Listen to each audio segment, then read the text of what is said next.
as you can see, we've got an early start on Canvas Royale. And I've got this henchman here right where I want him. But before I finish him off, a couple of things you should know for tonight. First, Canvas Royale is tonight. It's happening at the Mountain House at 6:30. And remember, you've no doubt learned this by now, but a disguise is essential as a spy. So wear your best spy gear, because there will be prizes, for the best costume. But it's not just about what you wear, it's also about how you play. So we will have prizes for the top 3 high rollers as well. Once you've got your winnings, don't forget to head over to Hack Night. It's happening tonight, and it's sure to be a lot of fun. So with that,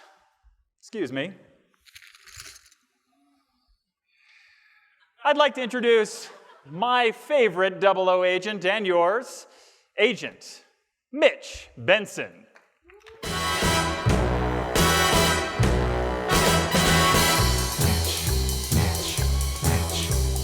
Here comes Mitch Benson. Here comes Mitch Benson.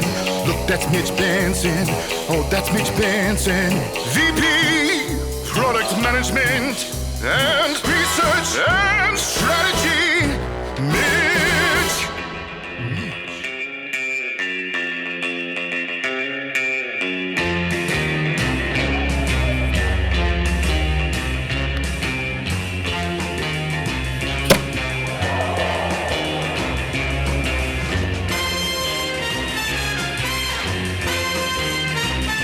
I'm going to have to talk to Q about this spy gear. Perfect.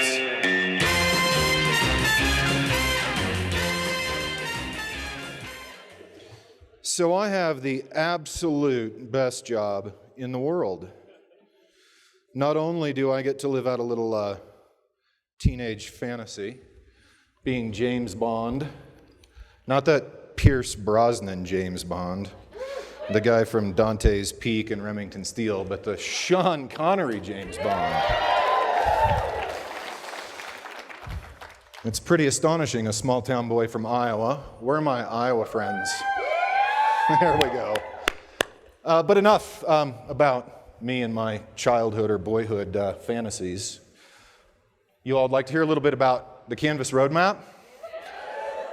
So before we start, I thought I'd share a little bit of last year's TweetStorm love. It's really great to work for a company with customers like you all who are fanatical about the product that we build. We've got a gentleman whose handle up here is the Health Fin Prof in the audience. Apparently not, but he loves Canvas. We've got another teacher up here launching my first class this week using Canvas LMS. Incredibly easy and intuitive. You'll notice in the background there are a number of others, folks who've been customers for 5, 6, 7 years who are still equally as passionate about the work that we do on your behalf to deliver Canvas, the learning management system.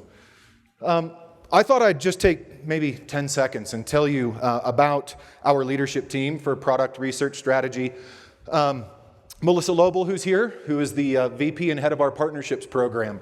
Jared Stein, who heads our product strategy for higher ed. Kyle Jensen, who's the brains and his team behind all of the astonishing UI and UX that you see inside of Canvas.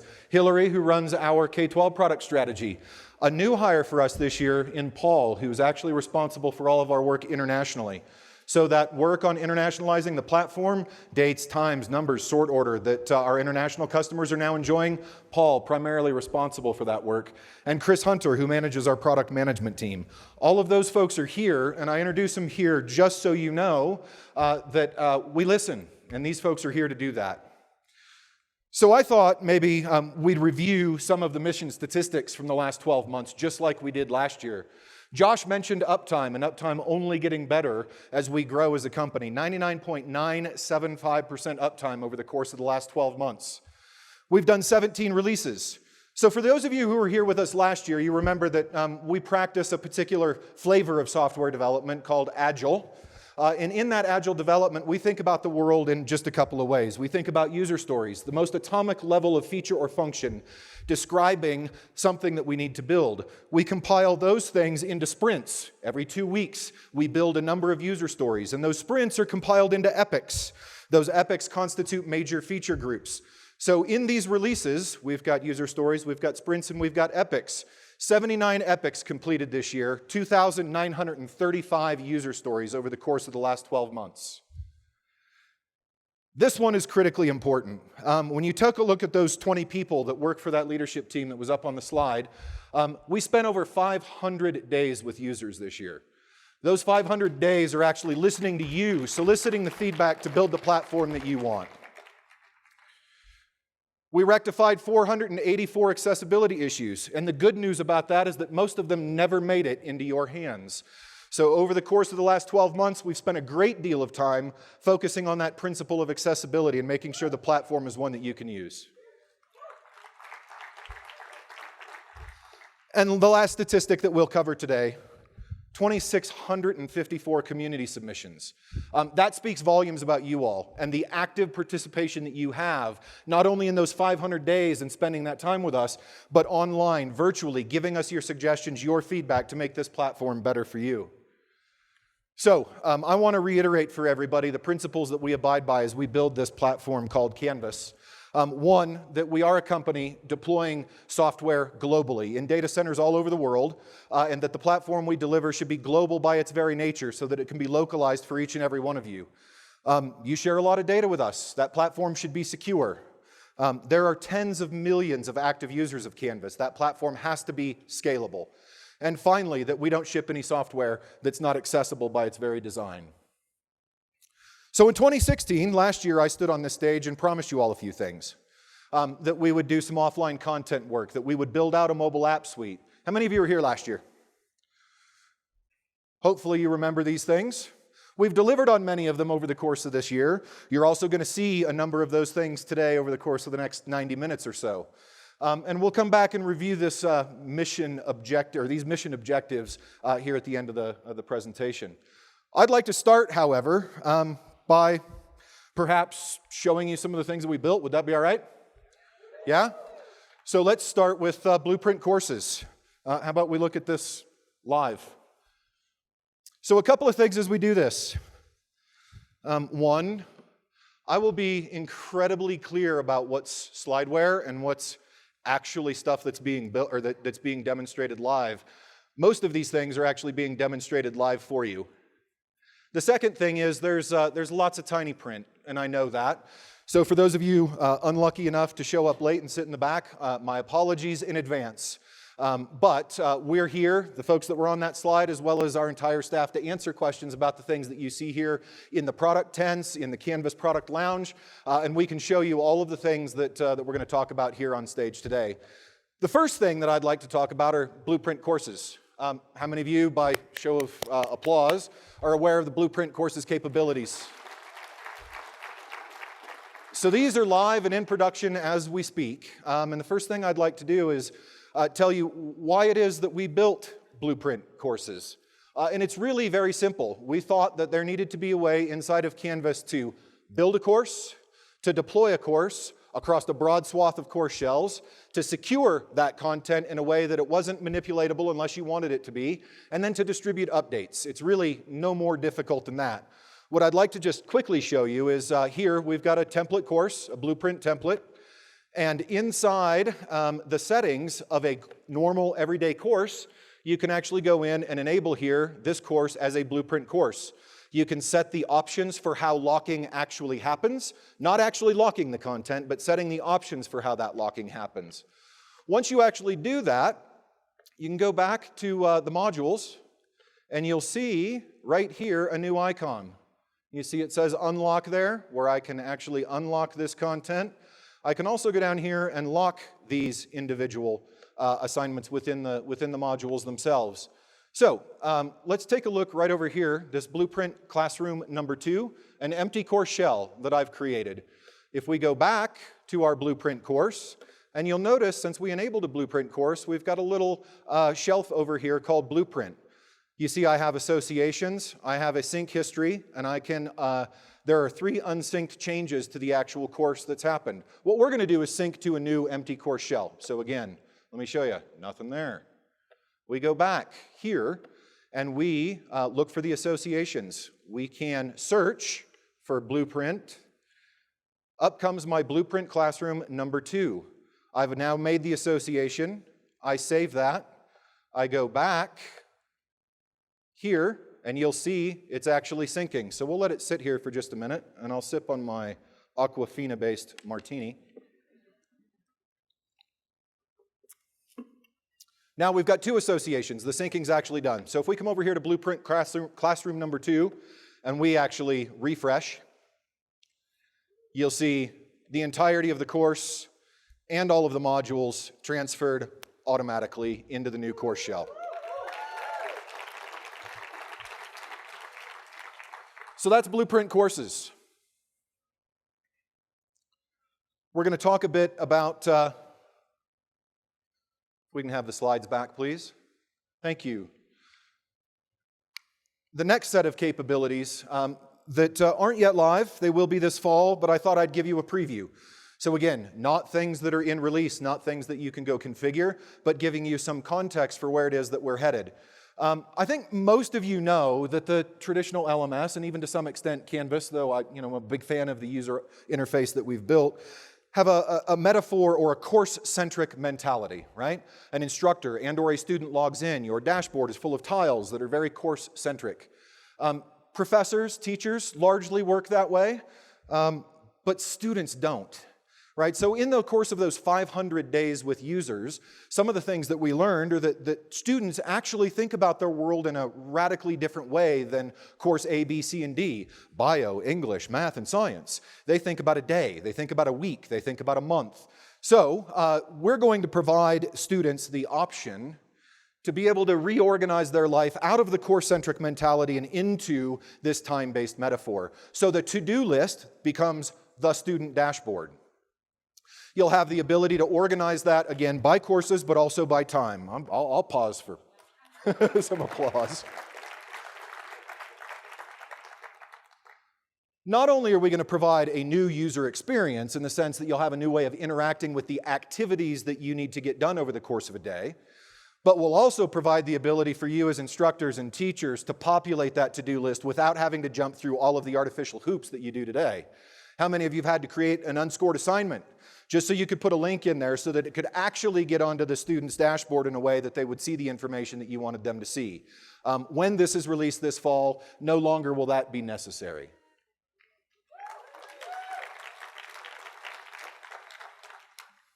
So, many of you know that the service you use when you're using SpeedGrader, when you're actually interacting with the content that your student submitted, that whole set of services was provided to us by a third-party provider. We learned earlier this year that they were going to end-of-life that product. And we had an opportunity to do a couple of things. We could subscribe to their new service, which we spent a great deal of time looking at and understood that it actually, in its new incarnation, was not going to meet the needs and the expectations that you all had. So we brought together a group of really smart engineers and product managers and decided that we would rebuild the single largest service in use inside of Canvas. We call that DocViewer. We released that at the end of June, and I'll be the first to stand here and say it's not perfect. But it will be, and we've got a plan to rectify some of the issues that many of you have experienced.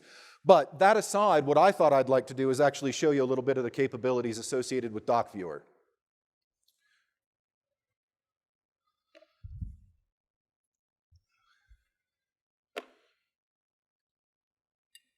Another Aquafina sip.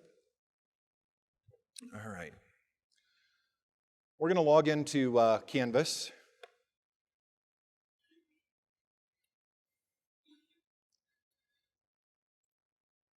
We're going to take a look at this course called The Introduction to the Solar System.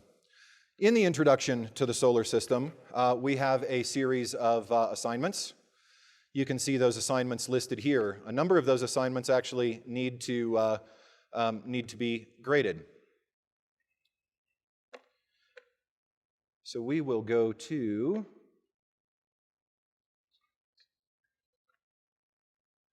our first assignment, and look at the speed grader.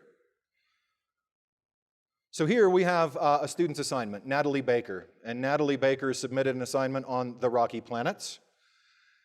And you'll notice here our toolbar that we can interact with. So I'd just like to make a few comments as I'm grading this student's actual work. The first thing I'd like to do is just make a quick highlight of what's here. You'll notice that I can add a note immediately to this document.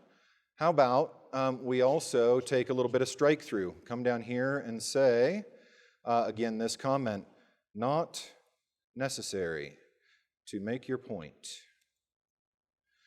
We could also add a highlight box here. So we could say in this second page, on this content here, please better identify your thesis. And lastly, we could add a little point comment. We can come back up here and say, really don't like this image. All right, and then we can move on. A simple right click brings us to the next individuals, or back click. I don't need to introduce you all to SpeedGrader. It's been a tool that's been in use for quite some time. We've made a number of updates to it over the course of the last 12 months, increasing its performance, its support for large courses. And now, with the new doc viewer, some fairly elegant interactions for teachers and instructors to interact with their students. So that's doc viewer in its most simple form. We'll come back to this here in a few minutes.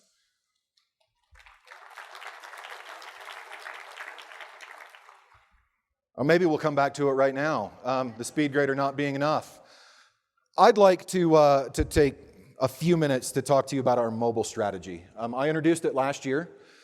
Some folks will tell you that the best mobile strategy is to take everything that exists in your web service, your web application, cram it into a mobile application, put it on the App Store, and tell you that they've got a mobile application which does everything that their web service does.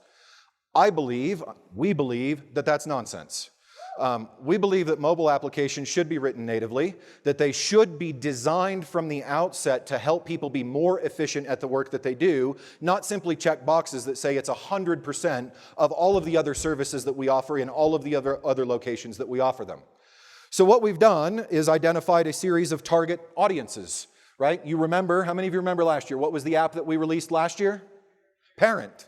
And I said that we would come back to you with a second in our application suite, and this year that happens to be Teacher. So live in the App Store right now is Canvas Teacher.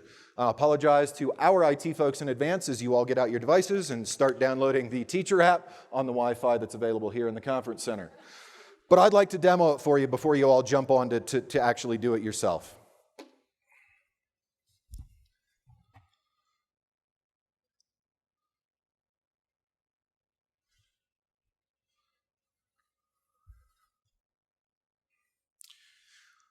And just to show you how easy this actually is, I'm going to sign out all the way to the very beginning.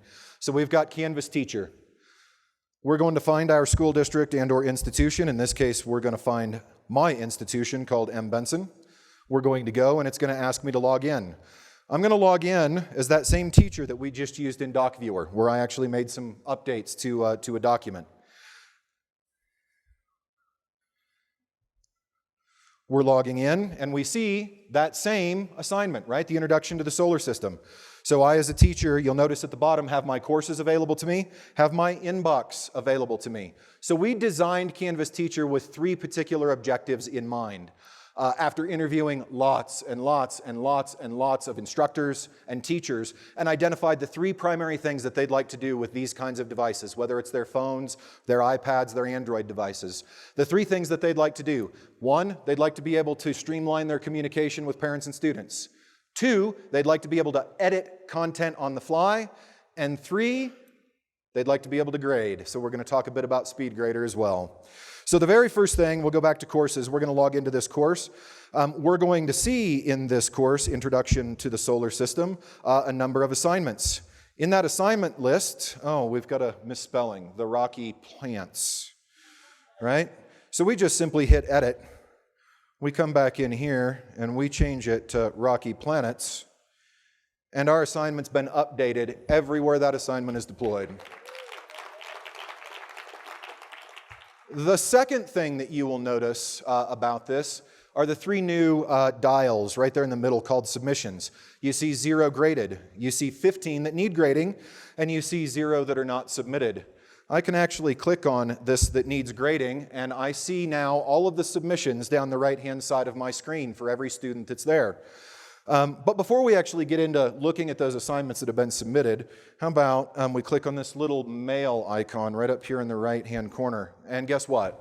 I now have the ability, based upon that filter, to email every one of those students right from here. Going to get to these after my martini. Send. So now I have just sent a message to every one of those students in this list, this filtered list of those who have assignments that have been submitted but not graded. So that's pretty cool, yeah?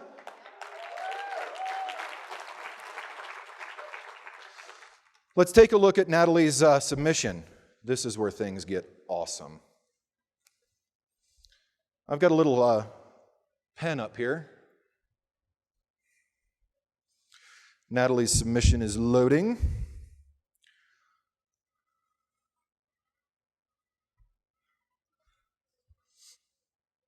We will give it just a second.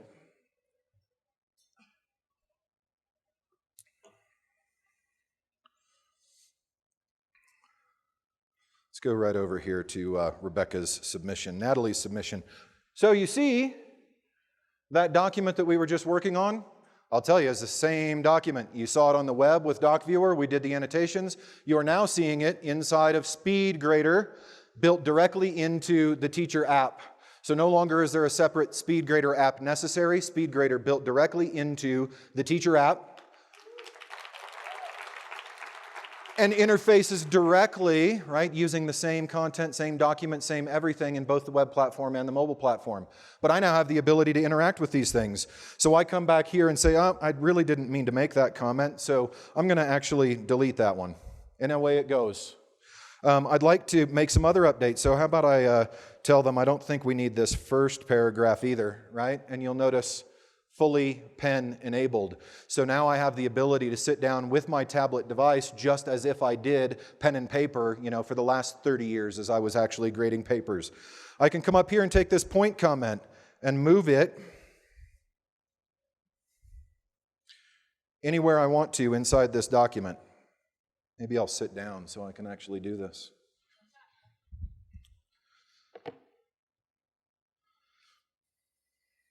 Yep.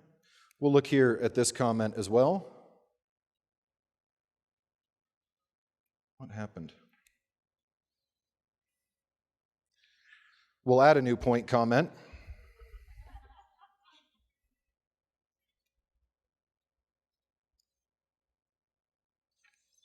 And we'll close. We'll come back to these here and delete that comment as well. We can, let's take the highlight tool, come down here and highlight a new set, or our ink tool, and say add your thesis here. You'll notice that I can actually use my fingers to pinch and zoom and look at different parts of the content. Again, select things that I'd like to select, add point comments here as well.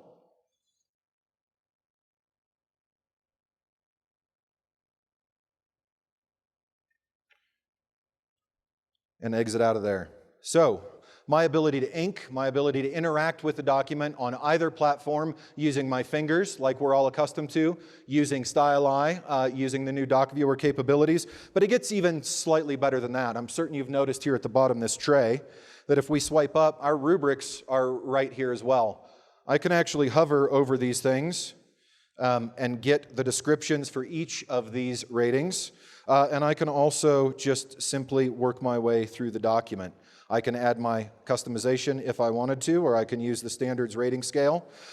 And as simple as that, in one interface, my ability to ink, my ability to review, my ability to submit, resubmit, work with my students interactively, the ability to score using regular scoring or mastery-based scoring, a review of all of the comments that are listed here, and all of the files associated with the submission.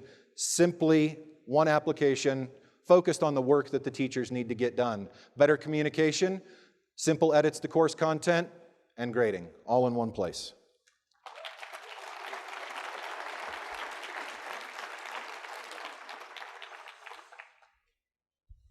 And again, available in the App Store today as we speak.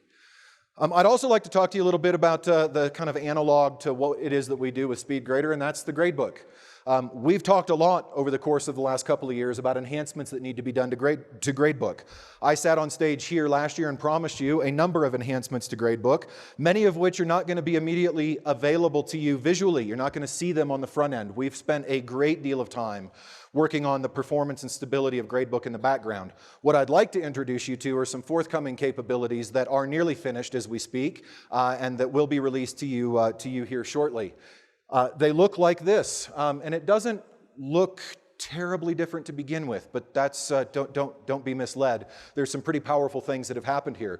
The first thing that we did was focus on efficiency within the gradebook. You'll notice, if you're familiar with the gradebook in general, that the menus have been rearranged. We've taken a whole number of things and put them into much more logical and much more intuitive locations so that your ability to interact with the gradebook is enhanced significantly. We've made the columns and the rows a little bit more dynamic. So you want to take that total score and you want to move it all the way over to the left, right next to today's assignment, you'll have the ability to do that. You want to change these colors. You want to make them a little more readable. You'll have the ability to do that as well. You see these things that we call crosshairs right here in the middle? This is astonishingly probably the single most requested feature from you all, and that is when I've got a very dense gradebook with lots of rows and columns, I get lost. Help me figure out where I am. So these enhancements will allow you to implement crosshairs so that when you click in a cell, you'll know exactly where you are inside the gradebook. The last thing that we'll talk about as it relates to the gradebook in general is accessibility. The gradebook has largely been inaccessible for a long period of time. We've worked a whole lot on making sure that this is keyboard navigable, that visually you can adjust the colors and the functions in a way that will support your assistive technology. So all of this work in process and will be in your hands shortly. So that's the enhancements to the gradebook.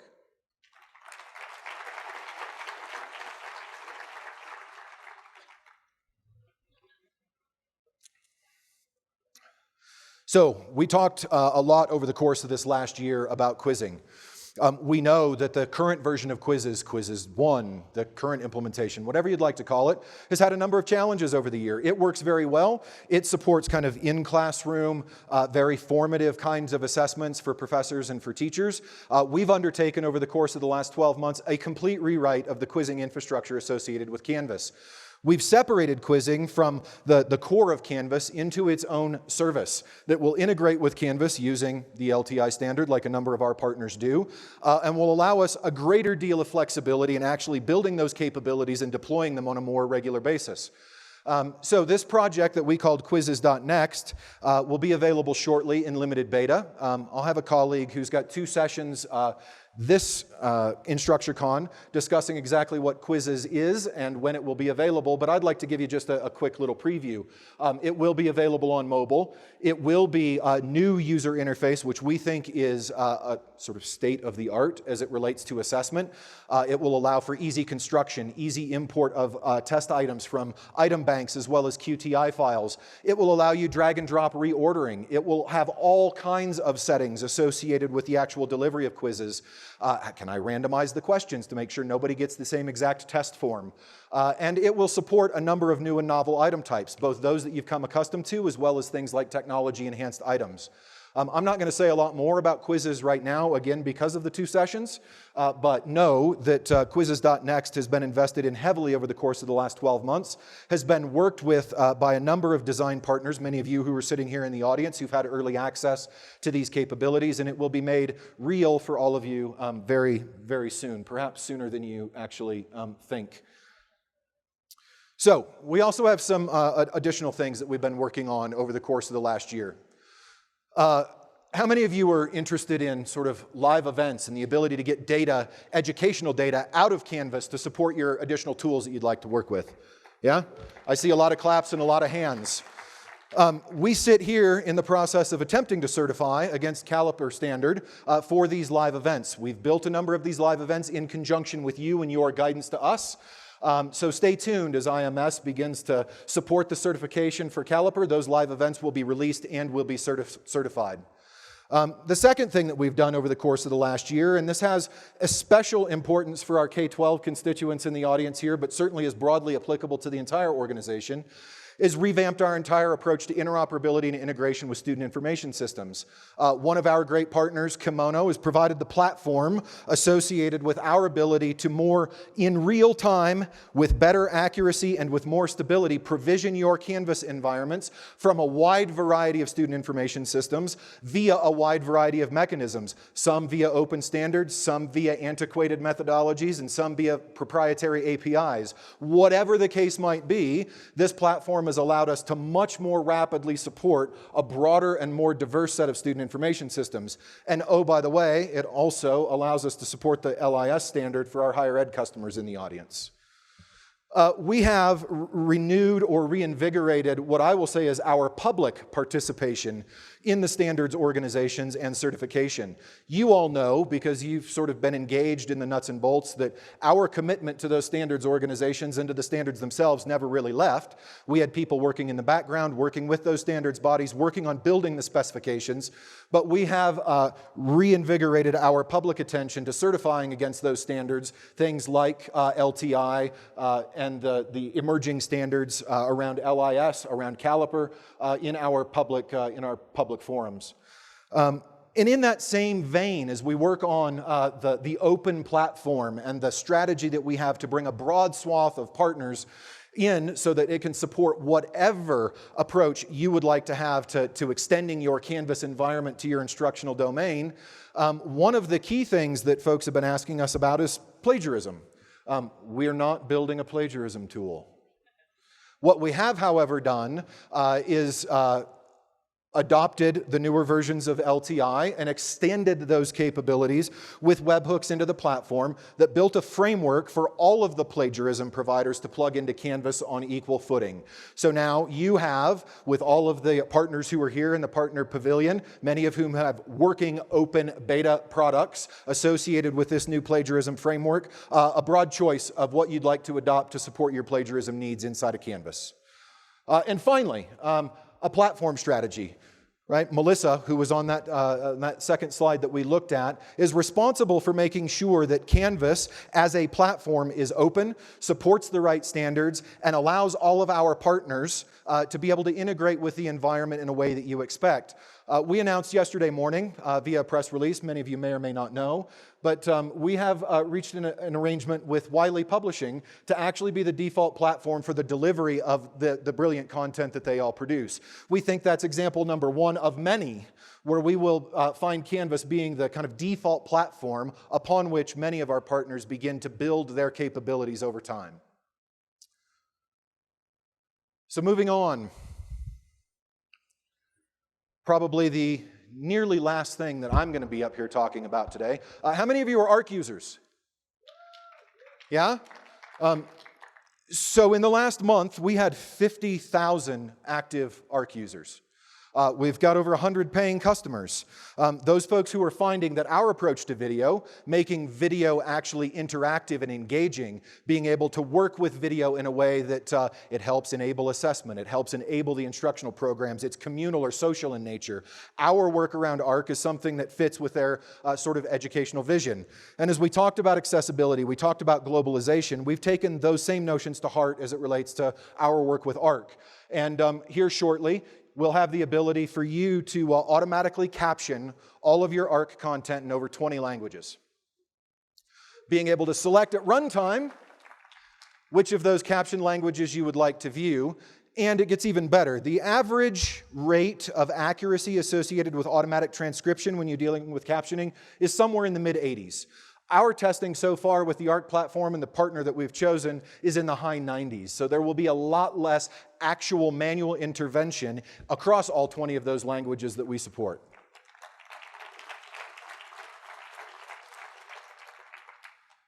Oh, there's, data. Anybody interested in data? Yeah. So, we're going to talk a little bit here about some things that we're working on, not things that are actually being released right now. I'm going to walk you through some mock-ups of some work that we are actively doing today, which you will see manifest itself this fall. But I thought you, being 3,000 of my very closest friends, might like to have a little insight into what it is that we're doing. Sound all right? Okay.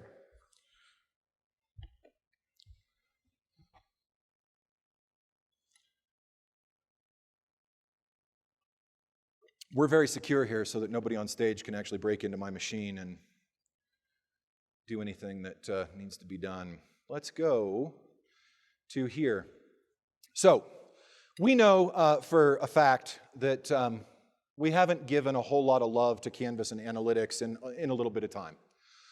And rather than just simply going back and updating with maybe some prettier pictures or some different data sets, the existing analytics inside of Canvas, we've spent a great deal of time re-envisioning what analytics inside of Canvas is actually going to look like.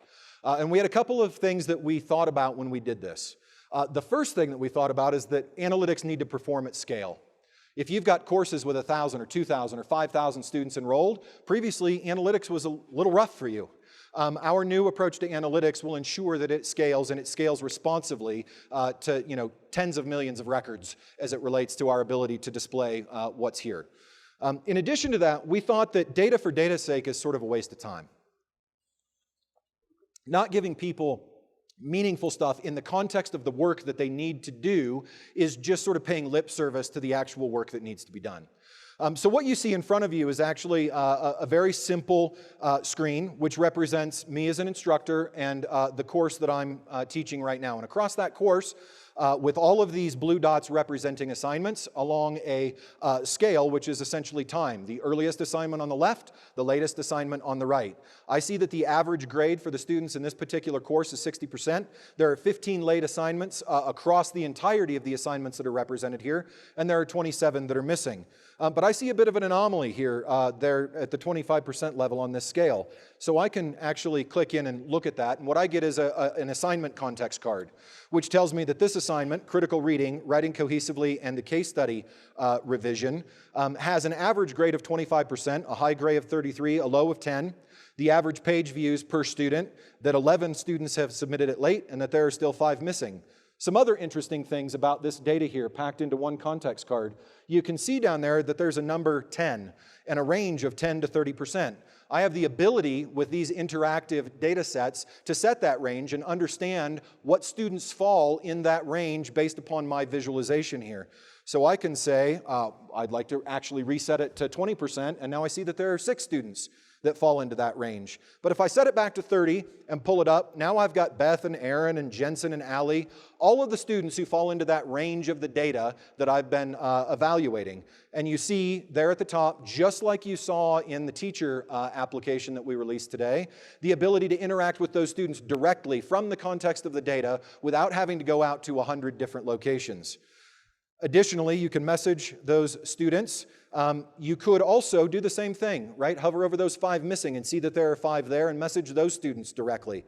But what I really noticed about this was that it was an assignment that had some kind of anomalous results. So it's probably something that I'd like to pin and put at the bottom of my canvas and keep an eye on, so that as I come back to this page, this data updates in real time, and I have the ability to analyze it on an ongoing basis.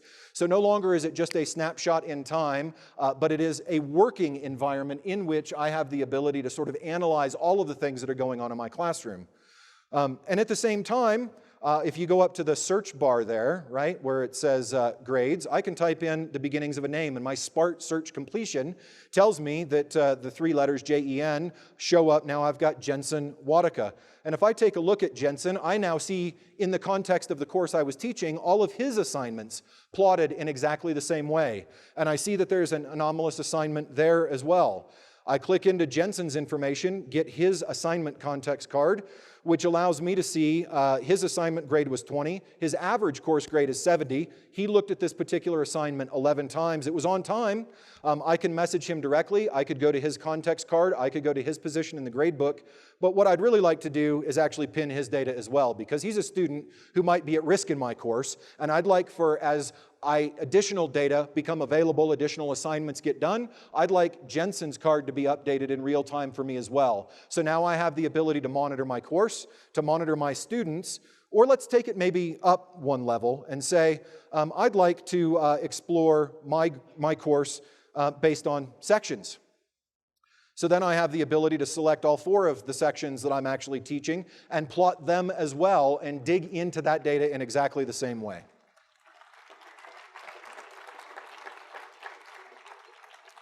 That's as much as I'm going to say about data right now, other than to say, you've got early access to the designs. For many of you, this is not new or novel because you helped us invent sort of this approach to analytics as we reinvigorate what we're doing inside of Canvas, and we'll talk a lot more about this fall. So there are a few more things that we've done over the course of the last 12 months. The first of which was khaki. How many of you know what khaki actually is? There should be about 40 hands in the air. So, a number of years ago, Josh actually convened a group of you, 40 of our most active Canvas community members, flew you to Salt Lake City, sat you down for a day or two, had a discussion about all of the things that had been surfaced in the community, all the passion that you had about the work that needed to be done on Canvas, and put you to work. And said, hey, you all need to understand the difficulty associated with prioritization of work that needs to be done, with those 2,500 submissions, with the emails, with the 500 days. All of those things produce a body of work that could never be completed. So how is it that we prioritize? And we've got a lot of ways to do that, but one way that we did that a few years ago was to ask 40 of you to come help us do that prioritization. We allocated a sizable portion of our roadmap, and we delivered on all but one of those items from the original khaki investment. We did get agreement on that last one so that we could buy ourselves some time to do some performance enhancements and improvements associated with Gradebook, which you're now seeing manifest in the slides that I showed you a little bit ago. We decided to do the same thing again this year. So we looked across the community. We identified 40 of the most active, vocal, constructive, productive members of that community, flew you to Salt Lake City in the spring, provided you with the context of hundreds of issues, hundreds of feature suggestions that needed to be completed, and said, we're going to give you about 16,000 hours of engineering time over the course of the next 12 months. Prioritize for us 1 to N the things that you would like to get done. So, a lot of our roadmap over the course of the next year is going to be dedicated very specifically to the items that your most vocal and most productive members of the community helped us prioritize. The first few of those are here. More granular permissions for the admin role. Content duplication within Canvas. Anybody excited about that one? Yeah. Being able to get to your feedback as a student substantially easier than you currently can today. More advanced reporting, solving some of the problems around sections and groups with large courses.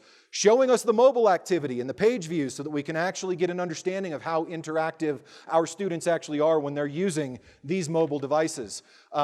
Being able to do file and image, drag and drop in the rich content editor. These are the things that you all prioritize for us, that our people begin now working on, and the 16,000 hours of development time that we've allocated in the next 12 months to deliver on the top 15 or so priorities that those folks actually established for us.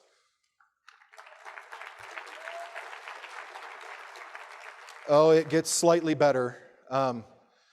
So you wanted to talk a bit about large courses. Here shortly, we'll have available to you the ability, for those of you who are sitting up here a little bit closer, you can see down here in the bottom middle section, it says to send to sections. our ability to differentiate announcements by section rather than sending them to the entire course. It gets better than that because these things will be released here in the next little bit as well, which is content duplication for assignments. So you can expect that those will be early deliveries on those khaki promises. I thought that would get a heck of a lot more applause. So, how many of you would like to hear about what we're going to work on above and beyond khaki over the course of the next 12 months? Yeah? How about some t-shirts first? I get to play with my spy gear.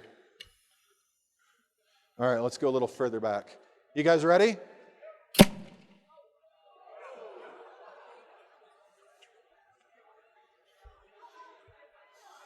This thing is so fun. Everybody ought to get a chance to try this. Unfortunately, our insurance won't let you. All right, I'm going to try and hit the speaker.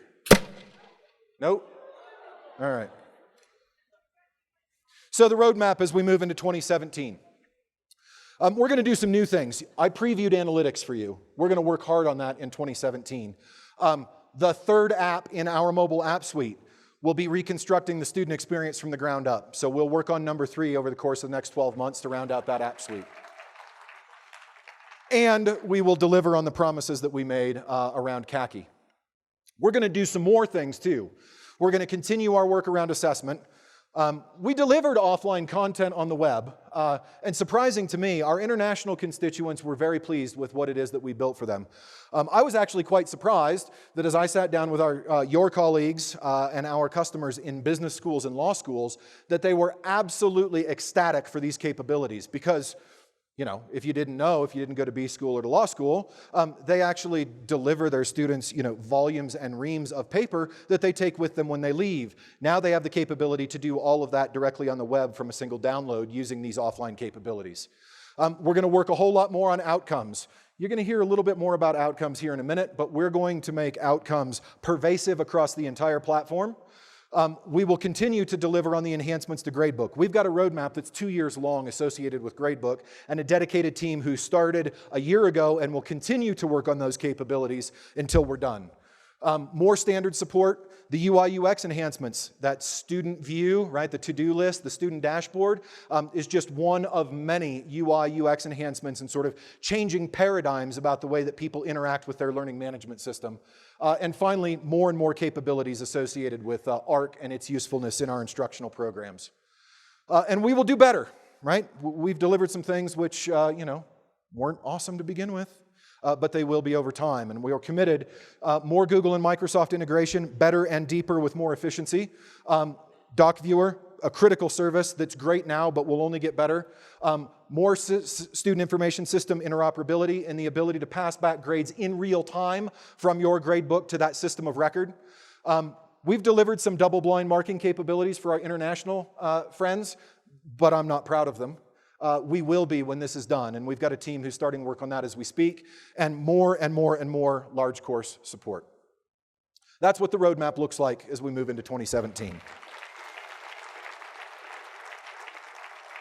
So we come back here, what we promised at the start of 2016, and I think we did a pretty good job.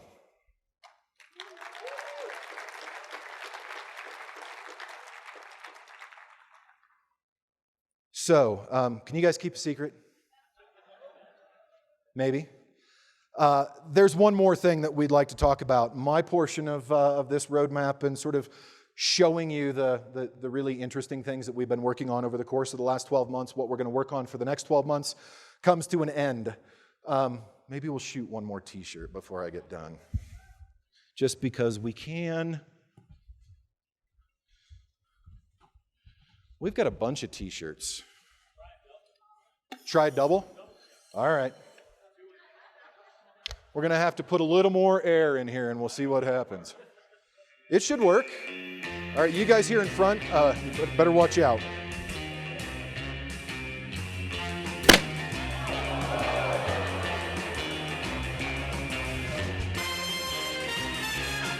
You know what's awesome about that is that the guy who pays the bills is the one who told me to do it.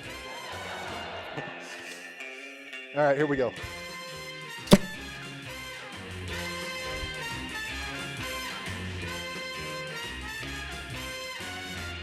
That one's not going to work. All right, last t-shirt. Who? Where are we going?